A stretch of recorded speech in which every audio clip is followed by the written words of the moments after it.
Hello दोस्तों, बहुत बहुत स्वागत है सभी का 7 मिनट्स ट्रिक पर। और मैं हूं कुमार रवि। और दोस्तों, आज मैं लेकर के आया हूं एक ऐसी चीज, एक ऐसी हिंट, एक ऐसी ट्रिक जिसको कहेंगे, जिससे आप बहुत ही कम समय में विस्थापन समय ग्राफ से दूरी आराम से कैलकुलेट कर सकते हैं। कैसे, वो देखते हैं जरा हम लोग। तो ध्यान से देखिएगा और वीडियो को लाइक और शेयर करना बिल्कुल भी मत भूलिएगा। ठीक है, आप एक काम और साथ में करिएगा। अगर आप इस वीडियो को लाइव देख रहे हैं उस समय, तो दूसरों को शेयर कर दीजिए, या फिर आप बाद में भी आप शेयर कर सकते हैं। आप मुझे फॉलो कर सकते हैं यहाँ पर। जी हाँ दोस्तों, ये मेरा फेसबुक प्रोफाइल है और ये अनअकैडमी पर मैं आपको डिफेंस कैटेगरी में मिलता हूँ, एनडीए, एयरफोर्स, एक्स और नेवी वाली कैटेगरी में। ये हमारा टेलीग्राम का ग्रुप है, फिजिक्स बाय कुमार रवि। जी हाँ दोस्तों, कुमार रवि, ये कंप्लीट है इस तरीके से। ठीक है, तो आप लोग ये याद रखिएगा, आप ग्रुप जरूर ज्वाइन करिएगा। और ये नीचे मेरी वेबसाइट है मेरे बारे में डिटेल से जानने के लिए। तो चलिए दोस्तों, मैं आपको बताता हूँ कि डिस्प्लेसमेंट से डिस्टेंस कैसे पता करते हैं। देखिए, कई बार क्या होता है कि आपके जो एग्जाम्स में, जो 10+2 के एग्जाम्स होते हैं, उनमें आपको कई बार डिस्प्लेसमेंट टाइम ग्राफ दिया जाता है। डिस्प्लेसमेंट टाइम ग्राफ मान लीजिए कि इस तरीके से, जैसे ये वाली तुम्हारी टाइम एक्सिस है और ऊपर वाली तुम्हारी डिस्प्लेसमेंट एक्सिस है। मान लीजिए इस तरीके से तुम्हारी डिस्प्लेसमेंट एक्सिस बनी हुई है, ये डिस्प्लेसमेंट का ग्राफ बना हुआ है, डिस्प्लेसमेंट टाइम का ग्राफ।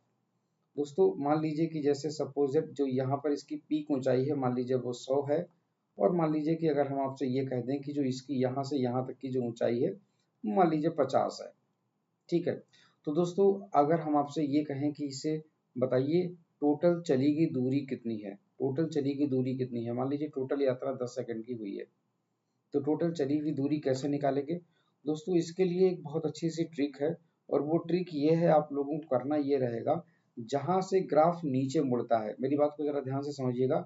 ग्राफ अभी यहाँ से, जैसे यहाँ से चला, शुरू से यहाँ से चला, ऊपर की ओर गया, और जब ये पीक तक जहां तक पहुंचा, जहां तक ये ग्राफ पहुंचता है, बस वहीं पर एक मिरर रख दीजिए। क्या रख दीजिए? मिरर। मिरर का मतलब एक शीशा रख दीजिए इस तरीके से। और जो नीचे वाला जो ग्राफ जितना बना हुआ था, उसी ग्राफ को आप ऊपर बना दीजिए। ऊपर बना देंगे मतलब किस तरीके से, आप ऊपर उसको, ऊपर की ओर ऐसे करके इसकी इमेज बना देंगे, प्रतिबिंब। तो जो ग्राफ जो नीचे बना था, उसका प्रतिबिंब जहां तक जाएगा, ये वाला जो तुम्हारा ग्राफ होगा, ये तुम्हारा डिस्टेंस टाइम का ग्राफ बन जाता है। जी हाँ दोस्तों, ये वाला तुम्हारा डिस्टेंस टाइम का ग्राफ बन जाता है। अगर यहाँ से यहाँ तक की दूरी अगर 50 है, तो ऑब्वियस सी बात है कि यहाँ से यहाँ तक की दूरी भी 50 होगी। तो दोस्तों, यहाँ से यहाँ तक की जो मैक्सिमम हाइट जो इस वाली एक्सिस पर दिखेगी, वो कितनी हो जाएगी? 150। तो चली गई दूरी तुम्हारी कितनी हो गई? 150 मीटर। ठीक है ना? इस तरीके से पता करते हैं।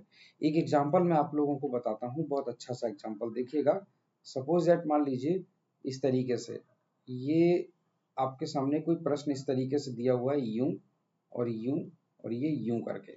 ठीक है, और ये मान लीजिए इस तरीके से यहाँ तक की जो हाइट है, वो तुम्हारी 100 है।